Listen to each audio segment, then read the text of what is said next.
recently. I'm actually only having second semester, so very recently did I start really learning lessons. But first semester was useful because I could contrast and compare the differences between what I've experienced in college so far. So if I'm going to college, I'm doing a Christian fellowship, a university Christian fellowship. So Michael's in Jerry and Mina. And I think it's a really great community because it helps you meet people who do the same things you do and help keep you strong in your faith as you go into college and experience a lot of transitions. And they can be hard sometimes. Mainly because like in college, at least for me personally, it was a lot different in high school because classes were a lot harder. Now is the time to figure out what you want to do with your life. In college you pretty much have to pick a major. You can't get an undecided degree, which is essentially what high school that degree is, right? You literally just take classes of everything and then you graduate. That's it. So in college you have to choose not only what you want to do, but like you have to actively pursue this. And you also have to keep your classes, which are a lot harder than high school. Because to be honest, like in high school, some of the classes, I could kind of get through putting like not 100% of effort in, and just kind of, going on and still doing well, okay. But in college classes are definitely harder, at least for me, and it's just a lot of things changing all at once, which kind of makes it a unique experience. It's a bigger transition in middle school to high school. And so here in college, not only do you have to pick what you want to do, you have so many people on Maryland, right? So which kind of people do you want to associate with? Who do you want to surround yourself with? And also, so like clubs basically. And there are a lot of things that are all self-motivated at this point. So if you want to like get an internship or do some kind of research, no one's going to make you do that. No one's going to hold you accountable for that. That's all you. It's all you to pursue your own career. And all this, like for me, was just a lot of pressure. Like even a major, I definitely had some doubts about it first semester. It was pretty difficult already, and I heard it was getting harder. So all first semester, I thought about, by the grace of God, I was involved in that, so I wasn't like separated from that, but I just wasn't like actively trusting Him with my future. So I was worried about not only my grades, but just like am I even picking the right major? Are the friends that I have now? Like a couple years down the road, I feel like all these people I've met in college, there's no way I'm going to touch every one of them. Who do I still want to be like talking to and grabbing food together like 4 years down? And I don't know, I just thought like, all these decisions, I have all these decisions to make, what should I do? And I heavily relied on my own strength first semester and my self-abilities. And then the second semester came along, I decided I was feeling kind of dry for a semester because I was relying on my own strength. And I was like behind in my work, always trying to catch up. And life was just getting really exhausting. And consequently, I also wasn't feeling God that much. I was definitely feeling a little bit more jaded. And just wasn't really keeping up with, my devotionals and, my Bible study with all these different things we do in college. The second semester, God definitely works His word more into my life and taught me a lot about faith and about trust. So in scripture, a well-known miracle is the one where Jesus walks on water and helps Peter and the other apostles get to the other side of the sea. And I believe that the apostles, they rowed about 3 or 4 miles out before coming to Jesus, and He helped them get across the sea. Almost immediately, I think it was in the next sentence, they were on the other side of the sea. So this in itself is definitely a miracle because Christ walks on water. But the big takeaway I got from this was I saw that actually one more thing is when the apostles when the apostles they were pretty intimidated, and at first, Chris talks about them, they were willing to let him in the boat, and then he pretty much just got him to the other side immediately. So I could see the many parallels with my life. So first semester, I just kind of thought myself as, those apostles just rolling by myself. Like back in high school, I kind of just did that. I just relied on my self-abilities and my self-strength. And that would get me far enough to succeed in my classes where I didn't really need to heavily think about God and start relying on His strength rather than just my own, right? But in college, it is really just like the sea. Your own personal strength is only going to get you so far. And I really learned that second semester at least. So, not only that, but just like the apostles, you actually have to be willing to let God take control, and just really trust Him and then like out of your trust, as Scripture says, you could possibly get, the peace that surpasses all understanding. And many times I do that, like, despite having all these decisions to make, and all these choices, and all these classes to deal with, I still have this kind of like peace that, like I leave it up all to God, He's in control. But at the same time, you do have to be willing to make that kind of commitment and really trust Him. But I think most about what I learned in college is really just to just humble myself, give up my pride, and just let God take control, right? And now, with the classes I'm doing, I really learned to, when I'm at the class, really focus, and I'm trying to be efficient. But if I'm not there, there's no point in learning at all, right? And this semester, I just feel so much more at ease and not so overwhelmed with everything. I mean, sure, there's still a lot of questions that I have in my future, but I definitely I'll go on to just help my anecdote really quickly about where I really just left everything to God, and then He pretty much immediately answered my prayer. So one day, I think it was a Wednesday, I had a project that was due at exactly 9 o'clock p.m. And I thought it was pretty much done for the most part, so I sat down at like 5, and I just started working on it. And then I realized that I didn't really debug it thoroughly, and I still have quite a lot of bugs left. And then, I was just working. I'm like, all right, it's 5. I have 5 hours. I'm definitely going to finish this. It's no big deal. And then while I was modifying my code, I accidentally did something that would pretty much like screw up the whole program and allowed it to run forever. So then when I was checking to see if anything was working, like everything just collapsed. Like the GUI that was running on my program, it was just like, and nothing was going on. And I was like, what the heck? What did I just do? And then at that time it was like 6 o'clock, 7 o'clock-ish. And then at that time I literally just stopped. Like I was so overwhelmed. Like there's no finish. I just like stopped. And then I prayed God, like, God, just give me the strength right now. And then like give me that power not only the source can provide us with, that supernatural power for me to just go through this. And then no joke, I just put my phone out for like 4 or 5 hours straight. I've actually never put it that long before. And then I clutched it by turning in at 5:57. So like 3 minutes beforehand, I'm like, man, praise God, I really trust Him for that, and He answered. So that's one story that I have. And then another friend of mine, even more crazy story. He goes to Georgetown, and he had this assignment that was due at 4 o'clock, right? This story's pretty cool. We went to a bar retreat together. And then at the bar retreat, one of the big things he talked about, this girl, is she would say every Sunday as her actual Sabbath day. She would not do anything on Sunday, but really just reflect on God, even if she had an assignment to do on Monday. And my friend out here is like, wow, that's really cool. I want to start implementing that.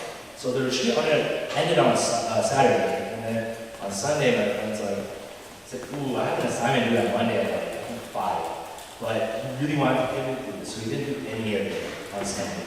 So Monday comes around, and he has classes till like 3:15. So then so he has no choice. He really does take this out of the day. And he's just working at 3, and he has to go at like 5, right? And then he finally finishes the paper around like 3 minutes before, like 4:57. And then he reads that in addition to the paper, you have to submit 2 peer review forms. And he's like, oh shit, there's no way I'm going to do that. Like, I just gave up. And then, right afterwards, the teacher, she sent an email saying that server crashed, and they didn't have to worry about it. So yeah, he genuinely is a man of God. He really taught me a lot about trusting God, and it's just been really, really crazy. My RA is a really, really good example. He's my resident advisor, and he pretty much just kind of is the authority for the halls. And he's a very wise man of God. He also does so much. I think he's not only an RA, but he's a theology major. What else? think he's involved in like at least four, like actively involved in like four on-campus groups and work like three part-time jobs all at once in college and still have like an amazing GPA. And I always ask him like, how did you do that?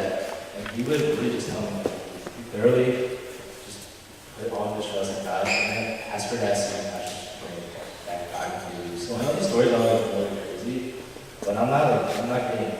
God definitely sometimes can answer your prayers immediately, but this is also the metaphor, not just trusting God in academics, but with everything else in your life.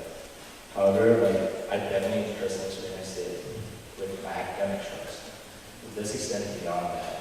And I don't know, I thought it was just cool seeing some kind of comparison with actual scripture, right?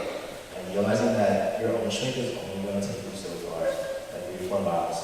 Right? And, you know, it's not really about your self-ability and how well you can perform, but it's really just about focusing on letting God take control and genuinely trusting Him.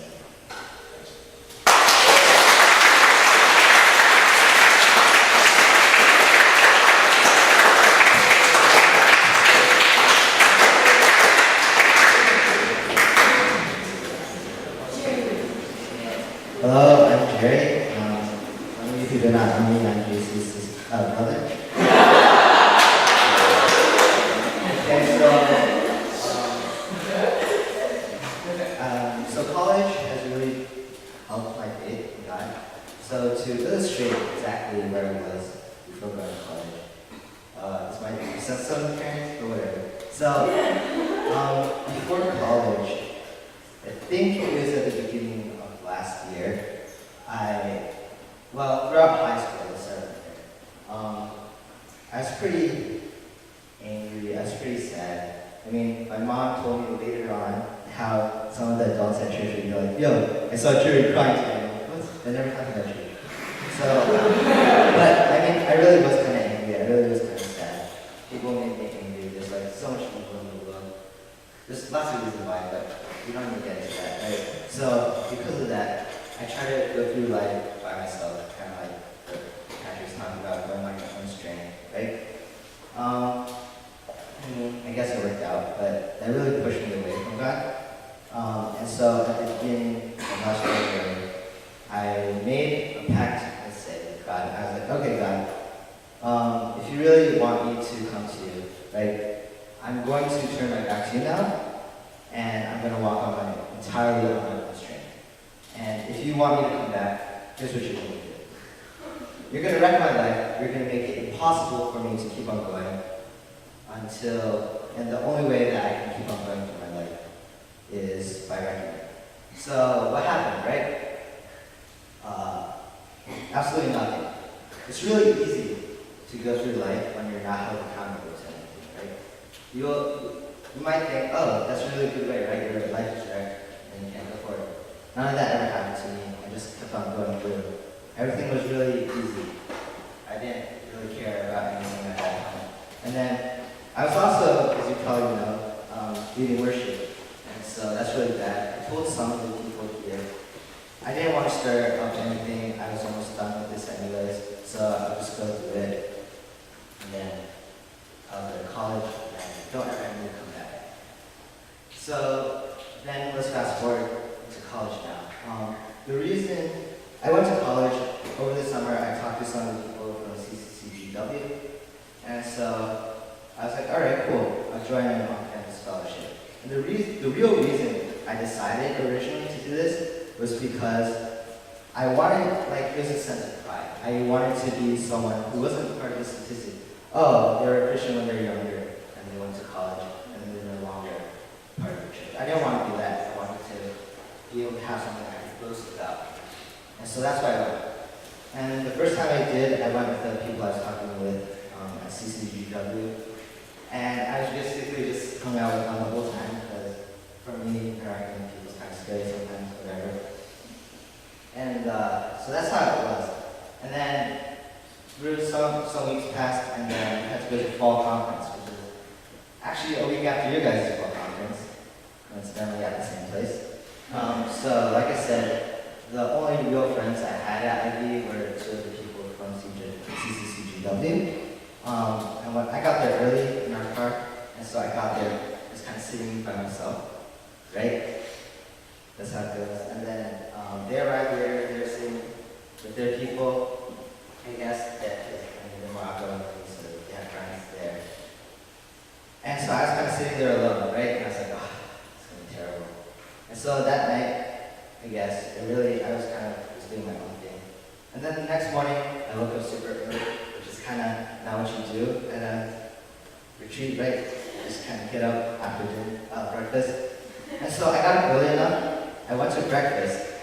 There was literally no one I knew. So what I did was I just turned out and walked away and skipped breakfast that morning because I didn't know anyone. And so that was kind of how it was, right? Like everything in high school was just all on my own by myself. And then we went through the talk and all the daytime stuff, whatever. And then at the night time, we did a worship set. And the first song was Mercy. I don't know if any of you guys know it, but the bridge is like, may I never lose the wonder of your like mercy. And it really made me realize, right? Even though I was feeling like I was all alone, it really wasn't like that. At the nighttime, some of my old friends, you might remember Tiffany, right? Tiffany Lang.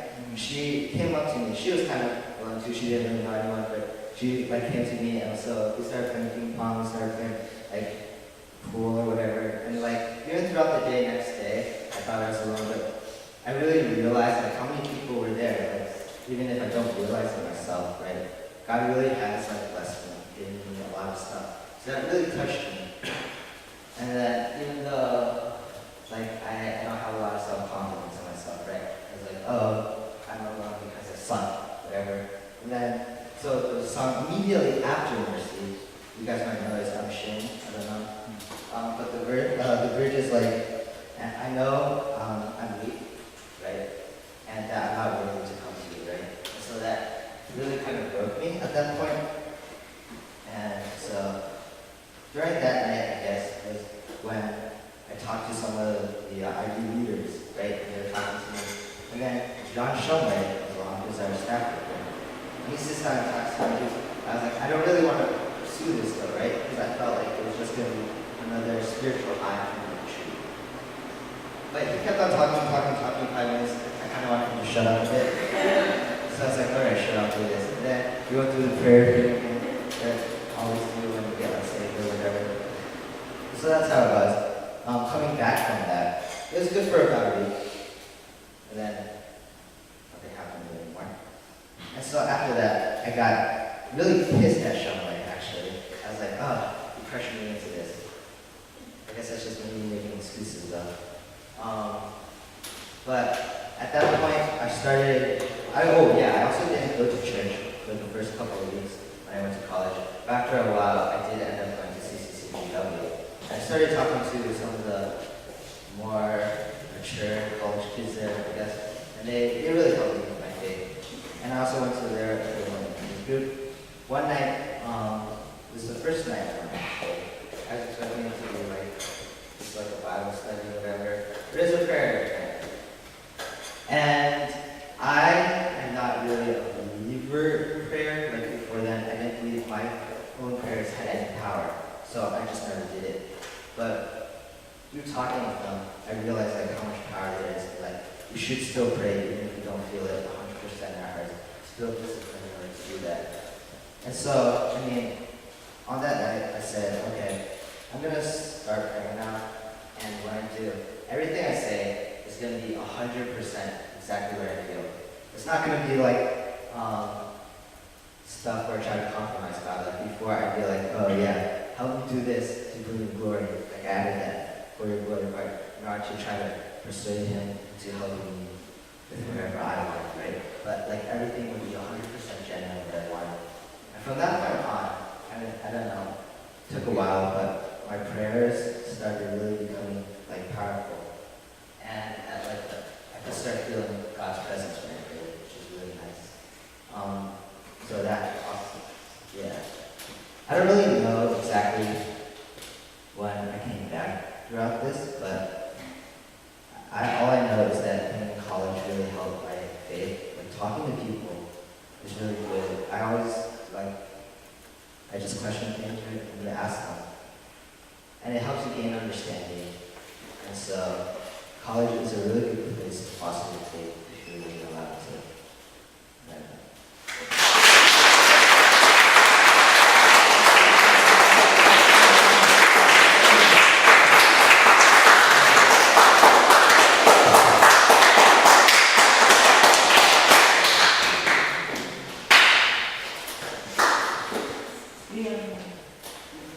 I don't know how like loud my voice is like with them. Can I not use this?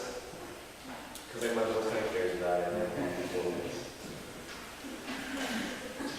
If you need to speak up, just let me know. Alright, so my name is Leon. I'm a freshman at the University of Maryland. So I went to Matsunaga and then Kingsley Middle School. And then Fullsville High School. I joined this church around middle school. I'm going to start way back, just in case none of you know this. I started here in middle school, and this is kind of different than most families, but I was kind of the first one pushing towards going towards Christianity. My parents, they gave me the children's Bible, and they kind of always wanted me to read it, because this is kind of like a part of our culture. Everyone kind of needs to know the basic stories. If you go out, even atheists, they know the Moses parting the sea, or they know David and Goliath. Those kind of the things you gotta know. So I learned these when I was really young. And so growing up, I kind of just took these as inherent truths. Also, a lot of just all the presidents, a lot of great figures in history, they were Christians. So I thought that this was just the way to go. This is the only way to live your life. I was never Buddhist or Hindu or anything else, so I didn't know anything else. But as I grew older, dealing with different issues and problems, and there's different people challenging my faith, different issues, I kind of thought, I have never been anything else. Maybe if I were born in India, I wouldn't be a Christian. I wouldn't have that, the children's Bible. If I were born in Israel, it would just be different for me. So, I went back and forth a lot, and this wasn't something I shared with my parents. This wasn't something I shared openly. This was very, back and forth. In a matter of months, really, just all throughout my life. So, entering college, I did consider myself a Christian, but the thing is, in college, you basically can do whatever you want. That's kind of the truth. You live on your own, you eat what you want. No one's going to hold you really accountable to go to class and to do certain things unless you surround yourself with those kind of people. It was kind of difficult for me because on my floor, it was just half the guys on my floor were Russian frats, and my roommate just wanted to put alcohol in the fridge and just have us go out every weekend. Not everyone's college experience is necessarily like this, but for me, it was just really, really difficult in this way. And I'd say that college is not where your heart is changed, it's where your heart is revealed. And so there's just so much temptation. It's literally just this collection of thousands of kids around your age, living on your own, doing what you want. And so, I don't really have some glorious analogy, some amazing story as to how, you just feel the supernatural feeling of God. I just felt tons of temptation. That's literally all. I just felt the devil everywhere. That's just the way it was. My first semester in college was really difficult for me because, you guys don't know I'm an MMA fighter, so I have to come back home and train a lot. And so my schedule is basically just schoolwork and training. There's tons of traffic. I understand why adults are so stressed in rush hour. That's just so terrible. That's the devil too. And it was just really bad. So just school and MMA. It was really regimented. I just didn't understand where God was in all of this. And if I wanted to go to Ivy, if I wanted to pray or read the Bible, I would have to carve out even more time on my schedule. It was just so difficult. It just drove me insane. And really just entering this semester, I was kind of just I don't want to be praying, I don't want to be, training so much or studying, so I just want me time, I want to enjoy myself. Everyone else is enjoying themselves, doing what they want. And what I realized was, I wasn't making time to train anymore. So I was getting beat up every time I came back. My grades were failing. I was just not getting enough sleep, and everything was out of whack because I wasn't a lot of people in college, the reason why college is so wild is because everyone kind of treats it like it's like your last time to have fun. Like you just have fun for 4 years, and you're just like in your cubicle like the rest of your life. You just live in your life for like 4 years, you just have fun, you just do stupid stuff because for the rest of your life you're just gonna be bored. And like that's just the way people treat it. And I kind of just paused and thought, that's not the way I want to live my life. Like I don't want to just be an idiot now and accept doing nothing for the rest of my life. Like I'm willing to sacrifice and focus on what's important and you know, and have my prayer, my quiet time, and train and focus on something that I'm good at and I love, so that in the future there's more. Like 4 years is just, I said this earlier to someone, just 4 years is so short. Like think about how long you live, like how many times 4 years will repeat in your life, and just how many times, if 4 years just sucks over and over and over for the rest of your life, it won't be worth it for you to just try to live it up for 4 years in college. So I just, at the end of it all, just really consider the big picture. Consider, you know, don't just think this is the end of it, and don't think that this is just the end of your life. Like, this is just another platform. This is another chance for you to develop, and you know, your faith will be tested. Like I'm not going to sugarcoat it, but it's going to be difficult. But you know, the challenge is going to make you stronger. Thank you.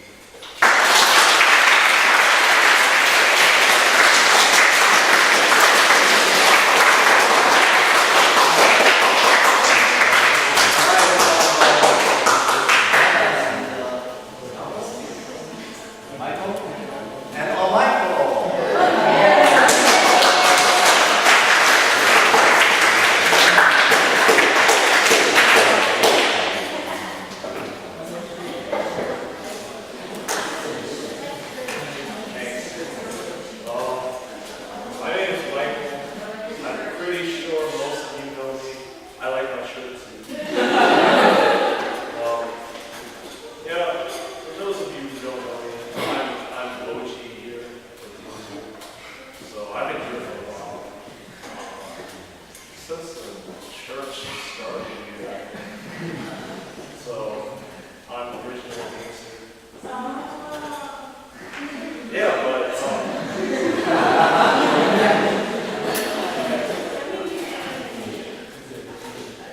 hey, you hear me now?